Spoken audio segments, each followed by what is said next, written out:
Свети имен ден и рожден ден,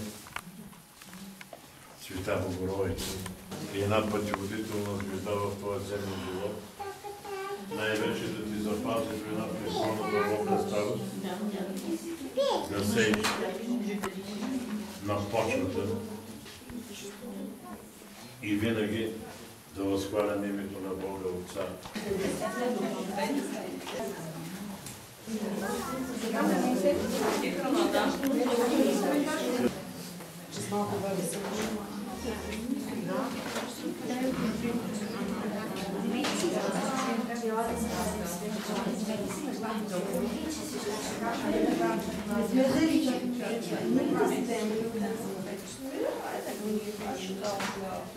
Помилуй нас, Боже, полюби, да ти милост, помилуй, Господи, помилуй.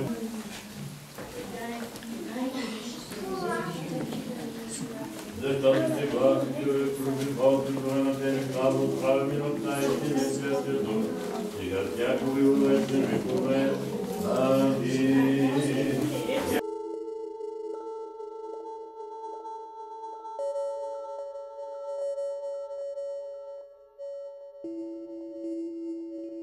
Благословен Бог наш, сега и ныне през веки веков. Святий Боже, святий крепкий, святий безсмертний, помилуй нас, святий Боже, святий крепкий, святий безсмертний, помилуй нас. И крепкий, святий безсмертний, помилуй, помилуй нас. И за примахване на техните страдания, проскане греховете и теренотолки, освобождение от всяко зло, тъй също утвърдяване на техните домове, защото е благословено и прославено пречестното и великолепно име Твое, на Отца и Сина и Святия Дух, сега всякога във вечни векове. Амин. Кажи Господ, помилуй всички православни християни, живеещи в тази държава, даруй им душевно и телесно здраве, и към това християнско общество, служище на Тебе, бъди във всичко милостив, помини Господи, които ни мразят, а Ти, Господи, люди Твоя и благослови достояние Твое, победи православному българскому народу на съпротивния Твоя и благослови достояние Твое. Молитвам Исусе, Отец наш и Господи Исусе Христе Боже наш, помилуй нас. Амин, амин. Живи и здрави бъдете. Живи и здрави.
Много загадъчно.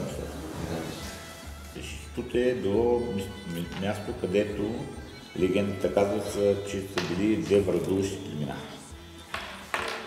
Значи те са имали или са разполагали от едната страна на реката, други са разполагали от другата страна. Когато тръгнете за Люлково, в дясно ще видите отгоре един камък, на който има една камъка прилича на патица. На патица, която стои така и гледа към шут. Това не е случайно. Значи легендата казва, че двете враждуващи племена, животното влиза от водата. Влиза и излиза. Животното има потискава да го направи. Тогава го правят точно тази култа. Това е легенда. Може би причината да направят да го издигнат в култ, тази пасица. Защото тя ми е подсказала какво да направят. Щут е много интересно място, защото на Щут е имало най-напред да ви кажа, че манярите го направиха като швейцарско село. Тук от дядо си и бабата знам, че това е било монетарница.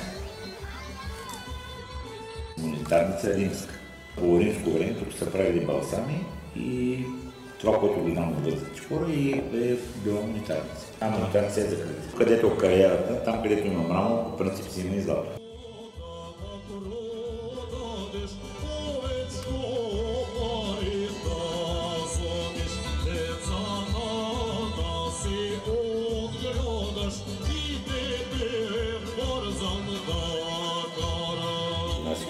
Където за това прословутия бор, който го говорих. Душката карта го прочетах като градищи и църквищи. До него е точно се намира. И бабите са го направили едно малко.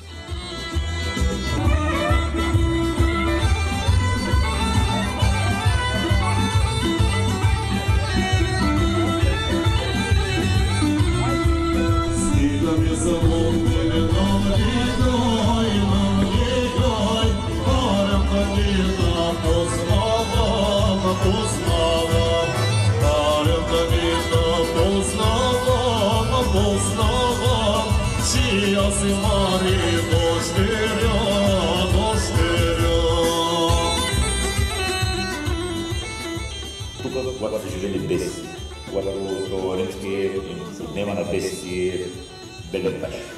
Той го отнема това светилище и го дава на други. Те после се връщат, че го да вземат.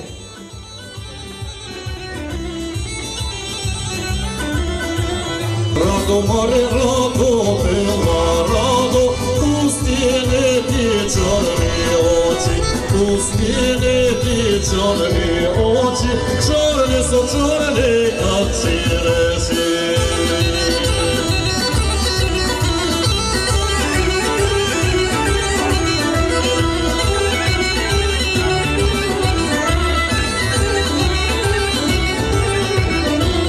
Черни са черни, как череши, бойно ги види за те плаче, бойно ги види за те плаче, и ги виде пия за плака.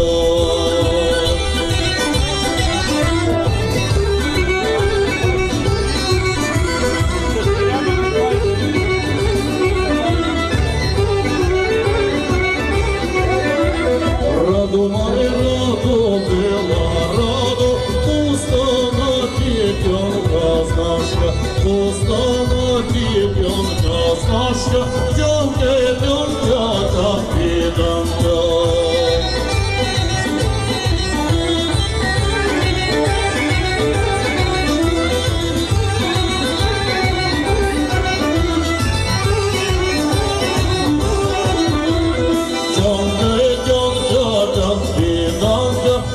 Според мен там е минава пътя. Той по хубавия път и той се личи как е минава. Самата скала е издяла на пътя.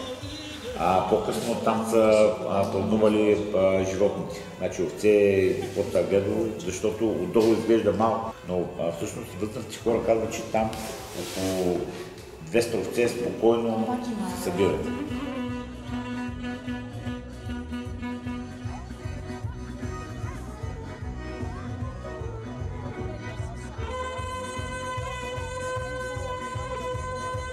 Ама отстрани, като видиш пътя както минава, колкото той може да е бил повече. Просто ти вижда откъде и тя може би затова направи на тази. Защото няма откъде. Тя е издълбана, за да може да се мине оттам и се продължи пътя.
И е направен на такова място. Той не получава ерозия, т.е. няма нагряване пред мен. Това нещо е изгладено и е направено така, че да остане за това. На самия надпис, ако забележите дистанцията срещу него, отдясно има образа на богинята майка от Неволита. Този, който го е правил, трябва да ви каже, че действително те е разбирал от работа и го оставял с няколко причини. Александър Клеев го се опитал и да го получил. От него етапс. Това е немец. Той е написан една книга от Дървото на боговете. И по-късно Димитър Челиков, той се включва в това получване на надписа.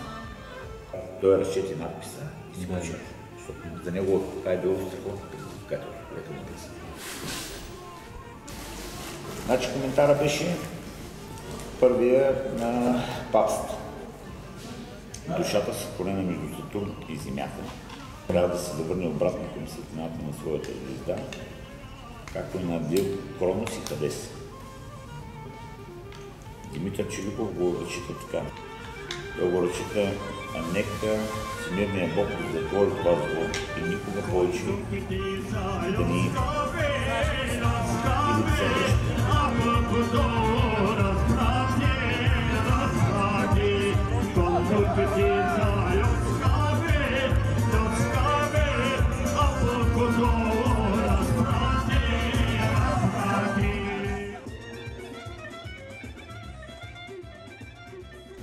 А сега Война на Тангър имат един по-нов разчет. Те го свързват с някаква друга писменост. Той е отишъл на небето оплакан от синовете си тук на земята. Значи си отиваш и казваш, че имаш писменост преди онези, които си мислят, че са вся и все. А ние тук сме имали такава писменост, когато те са викали ние сме имали писменост.